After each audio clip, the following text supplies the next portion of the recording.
एक वही था जो देश के खातिर कुर्बान हो चला, कि एक वही था जो देश के खातिर कुर्बान हो चला, हमारी चैन की नींद के खातिर वो गहरी नींद सो चला, हमारी चैन की नींद के खातिर वो गहरी नींद सो चला। तो जय हिंद साथियों, देश के भावी फौजियों का एक बार फिर से मैं स्वागत करता हूं आप सभी के अपने परिवार हिराड ऑनलाइन क्लासेस में। हमें उम्मीद है कि आप सभी स्वस्थ होंगे और अपनी एग्जाम की तैयारी को अच्छे से कंटिन्यू कर रहे होंगे। तो आज फिर से मैं हाजिर हूं आपके सामने दूसरी क्लास में। एक क्लास हो चुकी है जनरल साइंस की, रोज रात को 8 बजे आपको क्लास मिलेगी, उसका वादा हमने आपसे किया है और हम पूरी कोशिश कर रहे हैं कि 17 अप्रैल तक ये वादा निभाए चले। ठीक है, तो अगर चैनल पे नए हैं तो चैनल को सब्सक्राइब कर लीजिए, जिससे जैसे ही नेक्स्ट क्लास अपलोड होगी आपको नोटिफिकेशन मिल जाएगा। तो इससे पहले जो क्लास हुई थी इसमें हमारा जो फर्स्ट टॉपिक था रोग, उसके हमने 15 क्वेश्चन करे थे, कुछ ट्रिक्स देखी थी, वायरस जनित रोग हो गए, जीवाणु, रोगाणु, इन सारे जो क्वेश्चन एग्जाम में आ सकते हैं और एग्जाम में जो पहले पूछे गए हैं वो सारे हम कवर अप करेंगे। तो हमारी ज्यादा से ज्यादा कोशिश क्या रहेगी कि आपको रोग के सारे क्वेश्चन करा दे।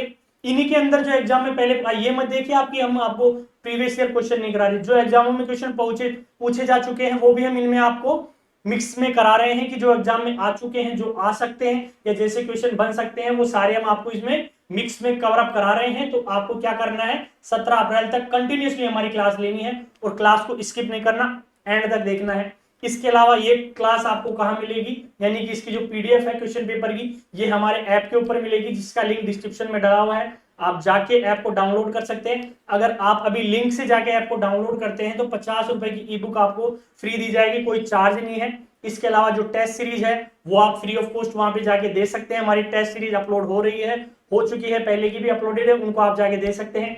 इसके अलावा क्वेश्चन बैंक यानी कि प्रैक्टिस के क्वेश्चंस अपलोड हो गए हैं। जो प्रैक्टिस पेपर मैंने आपको करवाए थे, जो आर्मी की ऑफिशियल वेबसाइट पे अपलोड थे, वो सारे क्वेश्चन पेपर आपको हमारे ऐप पे मिलेंगे।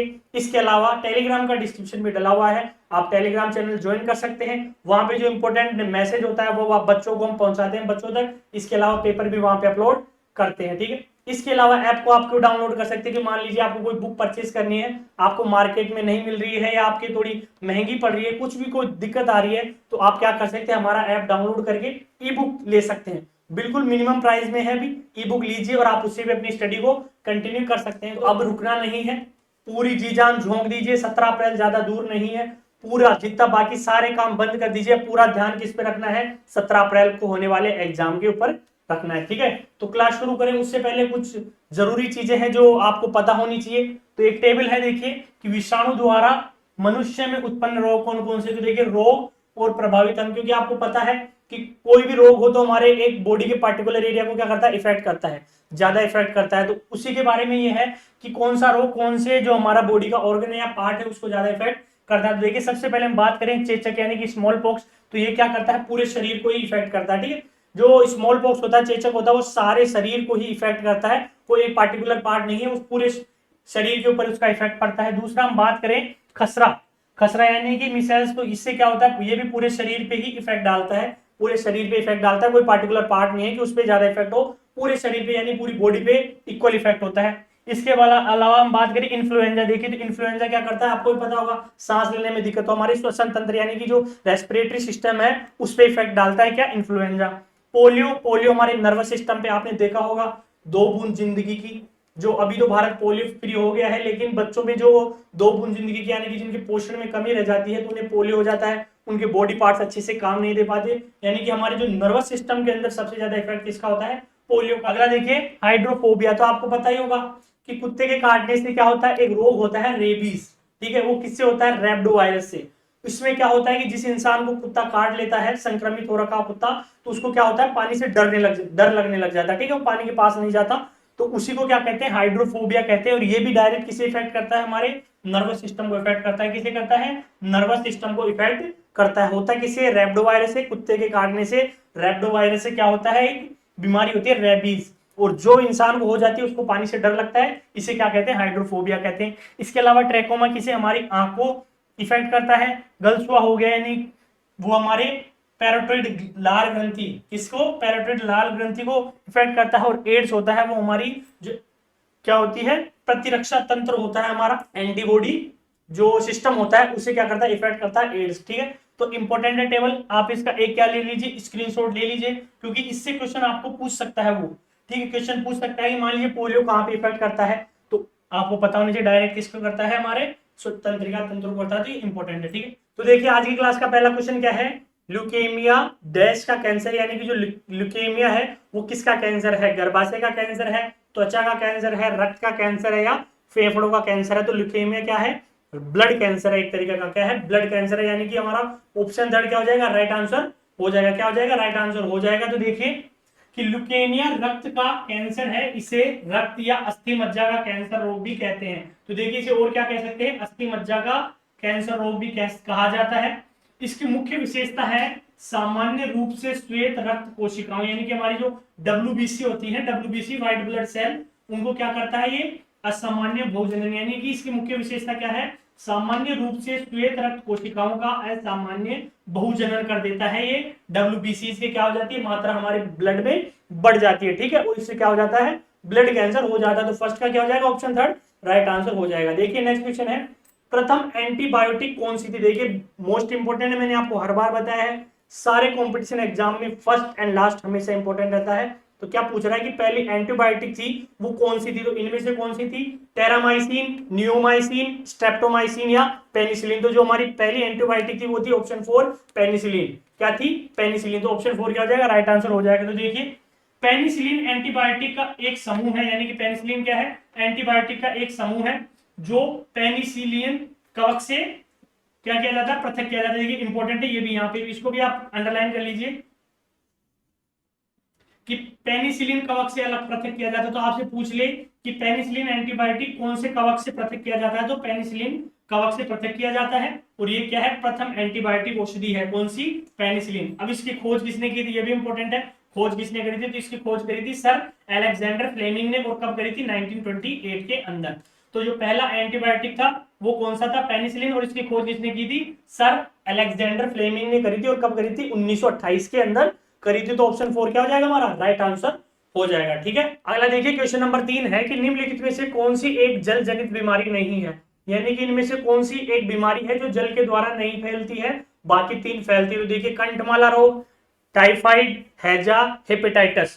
तो देखिए इनमें से जो कंठमाला रोग है वो किससे होता है, वो आयोडीन की कमी से होता है, जिसे हम घेंगा रोग भी कहते हैं या ग्वाइटर भी कहते हैं। वो तो होता है कंठमाला रोग जो हमारे गले में होता है। इसके अलावा टाइफाइड, हैजा और हेपेटाइटिस क्या है, जल जनित बीमारी तीनों ही हैं। तो कंठमाला रोग क्या हो जाएगा हमारा, ये आयोडीन की कमी से होता है। तो ऑप्शन फर्स्ट क्या हो जाएगा, राइट आंसर हो जाएगा। तो देखिए कि आयोडीन की कमी से थायराइड ग्रंथि में क्या आ जाती है, सूजन, यानी कि स्वेलिंग हो जाती है। हमारे जो थायराइड ग्लैंड है यहाँ पे क्या हो जाती है, स्वेलिंग हो जाती है।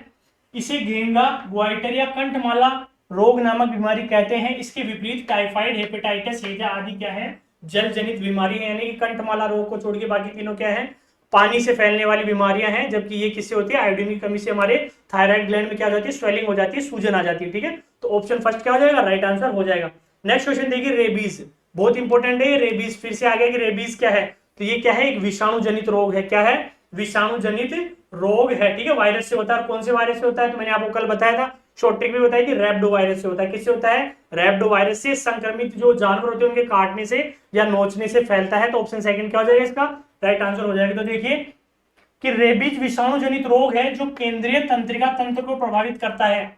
आज हमने एक टेबल देखी थी, उसमें मैंने आपको बताया था कि जो सेंट्रल नर्वस सिस्टम को क्या करते हैं, इफेक्ट करता है। तो क्या करता है, अपने केंद्रीय तंत्रिका तंत्र को प्रभावित करता है। यह रोग संक्रमित जानवरों के काटने या नोचने से होता है। ठीक है, जब तो कहते हैं बंदर के या कुत्ते के काटने से, जो संक्रमित हो पहले से, उनके नोचने या काटने से क्या है, इंसान में फैलता है। यह लगभग 4 से 12 सप्ताह, तो देखिए इसका टाइम पीरियड क्या है, लगभग 4 से 12 सप्ताह तक रहता है, 4 से 12 सप्ताह तक रहता है। इससे पीड़ित व्यक्ति को जल से डर लगता है, यानी हाइड्रोफोबिया होता है। उसको क्या लगता है, जल से डर लगता है, जिसे क्या कहते हैं, हाइड्रोफोबिया कहते हैं। ठीक है, तो हमारा राइट आंसर क्या हो जाएगा, ऑप्शन सेकंड, विषाणु जनित रोग। ठीक है, अगला देखिए क्वेश्चन नंबर 5 क्या कह रहा है कि लोग जो किसकी रोग जनित अवस्था है, डिप्थीरिया, पोलियो, टिटनस या लकवा। तो ये किसकी है, लोग जो किसे कहते हैं, टिटनेस को ही कहते हैं। तो ऑप्शन थर्ड क्या हो जाएगा, हमारा राइट आंसर हो जाएगा। तो टिटनेस को लोग जो भी कहते हैं, ये गंभीर, घातक और संक्रमित रोग है, जो कि किससे होता है, क्लोस्ट्रीडियम टिटेनी से होता है। क्लोस्ट्रीडियम टिटेनी से होता है, वायरस से होता है।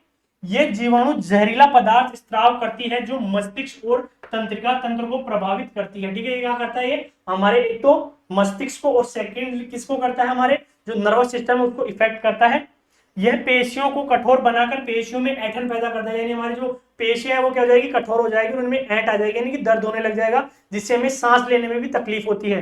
तो आगे क्या कह रहा है, ये ऐंठन आ जाती है एवं श्वसन में भी कठिनाइयां होती है। तो हमारे अगर पेशियों के अंदर ऐंठ आ जाएगी तो हमें क्या हो, सांस लेने में दिक्कत होगी। तो ये क्या है, गंभीर, घातक और संक्रमित बीमारी है। कौन सी, लॉक्स यानी कि टिटनेस। ठीक है, नेक्स्ट देखिए क्वेश्चन नंबर 6, मलेरिया और कालाजार किससे होता है, यानी कि दोनों किससे होते हैं, विषाणु वायरस से, जीवाणु यानी बैक्टीरिया से, कवक यानी कि फंजाई से, या प्रजीवगण यानी कि प्रोटोजोआ से। तो ये क्या है, प्रोटोजोआ जनित रोग है, यानी कि ऑप्शन 4 क्या हो जाएगा हमारा राइट आंसर हो जाएगा। मलेरिया और कालाजार दोनों क्या है, प्रोटोजोआ जनित रोग है। तो देखिए हम बात करें कि मलेरिया तथा कालाजार दोनों ही क्या है, प्रोटोजोआ जनित रोग है, क्या है, प्रोटोजोआ से होते हैं। इसके अलावा हम बात करें मलेरिया की, तो ये किससे होता है, यानी कि कौन से प्रोटोजोआ से होता है, प्लाज्मोडियम वाइफेक्स, प्लाज्मोडियम वाइफेक्स से होता है। इसके अलावा इसका एक नाम और है प्लाज्मोडियम फैल्सीफेरम। ठीक है, या तो किससे होगा, प्लाज्मोडियम वाइवेक्स से होगा, इसके अलावा किससे हो सकता है, प्लाज्मोडियम फैल्सीफेरम से। ठीक है, इसकी जो वाहक होती है वो होती है, यानी कि किसके काटने से होता है, मादा एनोफेलिज मच्छर से, मादा एनोफेलिज मच्छर,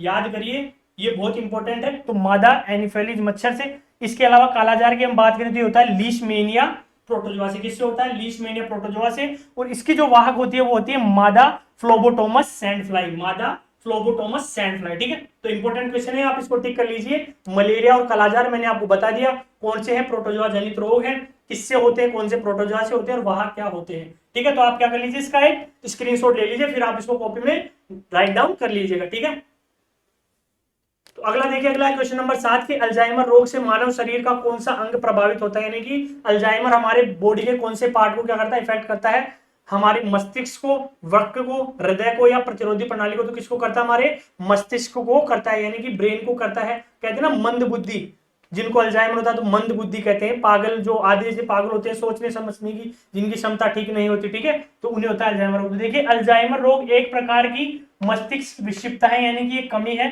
जिससे मनोभ्रम, पागलपन, जड़ बुद्धिता, स्मरण शक्ति कम होने के साथ व्यवहार में भी बदलाव होता है। यानी कि जो क्या होता है, मनोभ्रम यानी कि अपने में अपने के अंदर खोया रहता है, या पागलपन जिसको दौरे पड़ते रहते हैं पागलपन के, या जड़ बुद्धिता कहते हैं ना, मंद बुद्धि, जड़ बुद्धि, बैल बुद्धि। ठीक है, बैल बुद्धि तो अलग चीज है, जड़ बुद्धि। ठीक है, इसके अलावा स्मरण शक्ति यानी कि सोचने समझने की, याद रखने की क्षमता क्या होती है, बिल्कुल कम होती है। इसी के साथ साथ उसके व्यवहार में भी बदलाव होता रहता है। यह एक तंत्रिका तंत्री विकार है जिससे मस्तिष्क की कोशिकाएं क्या होती है, मृत प्राय हो जाती है, यानी कि मस्तिष्क जो कोशिकाएं हैं वो ठीक से काम नहीं करती हैं, किसके अंदर, अल्जाइमर के अंदर। तो हमारा जो राइट आंसर हो जाएगा वो क्या हो जाएगा, ऑप्शन फर्स्ट। नेक्स्ट देखिए, जो पीलिया किस अंग को प्रभावित करता है, देखिए इंपॉर्टेंट है ये भी कि पीलिया किस अंग को प्रभावित करता है, तो ये करता है हमारे लीवर को। ठीक है, किसको करता है, लीवर यानी कि यकृत को। ऑप्शन सेकंड क्या हो जाएगा, राइट आंसर हो जाएगा। तो देखिए पीलिया यकृत संक्रमण रोग का लक्षण है, यकृत कोशिका से बिलरुबिन के अत्यधिक स्राव होने से पीलिया होता है। पीलिया को एक और नाम है, क्या है, इक्टेरस के नाम से भी जाना जाता है। किस नाम से जाना जाता है, इक्टेरस के नाम से भी जाना जाता है। ठीक है, तो क्या हो गया कि पीलिया किससे होता है, यकृत संक्रमण रोग का लक्षण है, यानी कि क्या है, लीवर इंफेक्शन का टाइप है, एक लीवर इंफेक्शन। यानी किसको प्रभावित करता है, हमारे लीवर को, ऑप्शन सेकंड। इसके अलावा लीवर को एक हेपेटाइटिस वायरस होता है, वो भी हमारे किसको डैमेज करता है, लीवर को डैमेज करता है। ठीक, नेक्स्ट हम बात करें क्वेश्चन नंबर 9 क्या कह रहा है कि एड्स का कारण है। देखिए एड्स किससे होता है, वायरस से होता है। किससे होता है, वायरस से। कौन से वायरस से होता है, तो एचआईवी वायरस से होता है। कौन से वायरस से, एचआईवी। तो इसका जो राइट आंसर हो जाएगा ऑप्शन 4। वायरस पूछ ले तो एचआईवी वायरस, जिसकी फुल फॉर्म होती है ह्यूमन इम्यूनो वायरस। क्या होती है, human immuno virus, HIV virus होता है। ठीक है, इसके अलावा एड्स की फुल फॉर्म पूछे तो वो क्या होती है, एक्वायर्ड इम्यूनो डेफिशिएंसी सिंड्रोम। ठीक है, acquired immuno deficiency syndrome AIDS की फुल फॉर्म होती है, किस वायरस से होता है, एचआईवी वायरस यानी कि ह्यूमन इम्यूनो वायरस से होता है। ठीक है, अगला क्वेश्चन देखिए, क्वेश्चन नंबर 10 कह रहा है कि एड्स के वायरस के लिए सबसे अधिक प्रयोग की जाने वाली दवाई है, तो वो कौन सी होती है, नॉन ऑक्सोनोल होती है। कौन सी होती है, नॉन ऑक्सोनोल। ऑप्शन थर्ड क्या हो जाएगा हमारा, राइट आंसर हो जाएगा, जो सबसे ज्यादा यूज की जाती है एड्स के वायरस के लिए। ठीक है, नेक्स्ट हम बात करें क्वेश्चन नंबर 11 है कि नींद की बीमारी यानी कि जो स्लीपिंग सिकनेस होती है उस किसकी वजह से होती है, इसरसिया, निसेरिया, एंटमीबा या ट्रिपनोसोमा। तो ये किससे होती है, ट्रिपनोसोमा से होती है। किससे होती है, ट्रिपनोसोमा, यानी कि ऑप्शन 4 हमारा क्या हो जाएगा, राइट आंसर हो जाएगा। देखिए ट्रिपनोसोमा कि ट्रिपनोसोमा गैम्बिन्स फैलोजिल्लाधारी क्या है, परजीवी प्रोटोजोआ है जो कि नींद की बीमारी का कारण है। क्या है, ट्रिपनोसोमा गैम्बिन्स। ठीक है, तो देखिए ट्रिपनोसोमा क्या करता है, ट्रिपनोसोमा लाल रक्त कणिकाएं यानी कि जो हमारी रेड ब्लड सेल्स है उनकी जो आकृति होती है उसको बिगाड़ कर क्या कर देता है, रक्त परिसंचरण तंत्र और लसिका तंत्र को प्रभावित कर देता है, जिससे क्या होती है, नींद की बीमारी होती है। तो ये किससे होता है, ट्रिप्नोसोमा गैम्बीन से होता है, यानी कि ऑप्शन 4 क्या हो जाएगा हमारा राइट आंसर हो जाएगा। तो अगला देखिए, अगला है क्वेश्चन नंबर 12 कि निम्नलिखित में से कौन क्षय रोग के विरुद्ध कार्य करता है, यानी कि जो टीबी रोग होता है इनमें से कौन सा उसके खिलाफ कार्य करता है, क्लोरोमाइटिसिन, स्ट्रेप्टोमाइसिन, पेनिसिलिन या टेरामाइसिन। तो वो क्या होता है, स्ट्रेप्टोमाइसिन है जो किसके क्षय रोग के विरुद्ध कार्य करता है। तो सबसे पहले तो आपको क्या पता होना चाहिए कि जो टीबी यानी कि क्षय रोग होता है वो होता किससे है, तो होता है माइकोबैक्टीरियम ट्यूबरक्लोसिस से। किससे होता है, माइकोबैक्टीरियम ट्यूबरक्लोसिस। मैंने आपको कल की क्लास में बताया था कि क्षय रोग किससे होता है, माइकोबैक्टीरियम ट्यूबरक्लोसिस से होता है। ठीक है, तो ये क्या है, स्ट्रेप्टोमाइसिन क्या है, एक अमीनोग्लाइकोसाइड एंटीबायोटिक है। क्या है, अमीनोग्लाइकोसाइड एंटीबायोटिक है जो स्ट्रेप्टोमाइसिस ग्रीसेमाइसिस यानी कि स्ट्रेप्टोमाइसिस ग्रीसेमाइसिस नामक जीवाणु से पृथक किया गया है। ये टीबी के विरुद्ध क्या है, एक एंटीबायोटिक का काम करता है। क्या करता है, एंटीबायोटिक का काम करता है। अब देखिए, टीबी जो क्षय रोग होता है सबसे पहले फेफड़ों को प्रभावित करता है। आपको भी पता है, फेफड़ों को बिल्कुल खत्म कर देता है, उनमें जार भर देता है, जिस वजह से क्या होता है, तीव्र खांसी यानी कि तेज खांसी चलती है। कफ के साथ क्या होता है, ब्लड आने लग जाता है, ब्लीडिंग होने लग जाती है। ज्वर यानी कि बुखार होती है और शरीर का भार कम होने लगता है। तो ये क्या है, टीबी के लक्षण है। यानी कि आपके जैसे फेफड़े खत्म हो जाएंगे, प्रभावित होंगे, तो आपको क्या होगा, तेज खांसी चलेगी और कफ के साथ साथ क्या हो जाएगा, ब्लड यानी कि खून भी आएगा, बुखार होगी और जो हमारी बॉडी है उसका वेट बिल्कुल कम हो जाएगा। तो किसके लक्षण है, टीबी के लक्षण होते हैं। ठीक है, तो इसका जो राइट आंसर हो जाएगा कि एंटीबायोटिक क्या है टीबी का, तो वो क्या है, स्ट्रेप्टोमाइसिन, ऑप्शन सेकंड। नेक्स्ट हम बात करेंगे निम्न में से किस पौधे का प्रयोग पीलिया के उपचार में होता है, तो वो होता है क्रोटालारिया का। किससे, क्रोटालारिया, ऑप्शन 4 क्या हो जाएगा राइट आंसर हो जाएगा। ठीक है, अगला देखिए, अगला है क्वेश्चन नंबर 14 की विषाणु जनित रोग ट्रेकोमा का संबंध किससे है। तो मैंने आपको क्लास स्टार्ट हुई थी उससे पहले एक टेबल कराया था जिसमें कि हमने पढ़ा था कि जो ट्रेकोमा है इसका संबंध किससे है, आंख से है। किससे है, आंख से। तो ऑप्शन 3 क्या हो जाएगा हमारा राइट आंसर हो जाएगा। ठीक है, नेक्स्ट है एंटीबॉडीज किसके द्वारा स्त्रावित होती है, यानी कि एंटीबॉडीज किसके द्वारा स्त्रावित होती है, वो होती है लिम्फोसाइट। किससे होती है, लिम्फोसाइट, ऑप्शन 3 क्या हो जाएगा हमारा राइट आंसर हो जाएगा। तो देखिए कि एंटीबॉडीज का स्त्राव बी लिम्फोसाइट द्वारा होता है। किससे द्वारा होता है, बी लिम्फोसाइट्स द्वारा होता है। लिम्फोसाइट्स क्या होती है, ल्यूकोसाइट्स, जो कि डब्ल्यूबीसी होती है एक तरीके से। ल्यूकोसाइट्स उसी का प्रकार है जो क्या करती है, हमारी प्रतिरोधी क्षमता है उसको बढ़ाती है। ठीक है, डब्ल्यूबीसी बढ़ाती है हमारी प्रतिरोधी क्षमता को। कुल ल्यूकोसाइट्स का 25 से 33% भाग क्या होता है, लिम्फोसाइटस होता है। यानी कि ल्यूकोसाइटस होती है ना, उसका 25 से लेकर 33% तक का भाग क्या होता है, लिम्फोसाइटस होता है। ठीक है, लिम्फोसाइट्स होता है। तो ऑप्शन 3 क्या हो जाएगा हमारा राइट आंसर हो जाएगा कि एंटीबॉडीज किसके द्वारा स्त्रावित होती है, लिम्फोसाइट के द्वारा होती है, ऑप्शन 3। तो मैं उम्मीद करता हूं कि आपको क्लास अच्छी लगी होगी। अगर क्लास अच्छी लगे तो लाइक कीजिए, शेयर कीजिए और चैनल को सब्सक्राइब कर लीजिए। और चैनल को सब्सक्राइब करने का सबसे जो मेन रीजन वो ये है कि अब हमारी क्लासेस डेली बेसिस पे अपलोड होगी, तो जैसे ही नेक्स्ट क्लास अपलोड होगी आपको नोटिफिकेशन मिल जाएगा। और मैं आपको विश्वास दिलाता हूं कि आप अगर 17 अप्रैल तक हमारे साथ जुड़े रहते हैं तो जनरल साइंस का ऐसा कोई सा भी क्वेश्चन नहीं होगा जो हमारी क्लास में नहीं होगा। मैं आपको सारे टॉपिक वाइज क्वेश्चंस पूरे कवर अप करा दूंगा। इसके साथ साथ जो प्रीवियस ईयर क्वेश्चन है वो भी सारे मैं आपको क्या करा दूंगा, सोल्व करा दूंगा। यानी कि अगर आपको इसके अलावा भी कुछ क्वेश्चंस की प्रैक्टिस की जरूरत पड़ेगी तो मैं ऐप के ऊपर ही हमारे टेलीग्राम चैनल पे आपको प्रोवाइड करा दूंगा, जिससे कि आप भी क्या कर सकते हैं, प्रैक्टिस कर सकते हैं। इसके अलावा एक चीज और है जो मैं आपके लिए स्टार्ट करना चाह रहा हूं कि जैसे हमारा ये टॉपिक कंप्लीट होगा रोग वाला, तो मैं 30 क्वेश्चन एक टेस्ट के रूप में आपका टेस्ट लूंगा ऐप के ऊपर।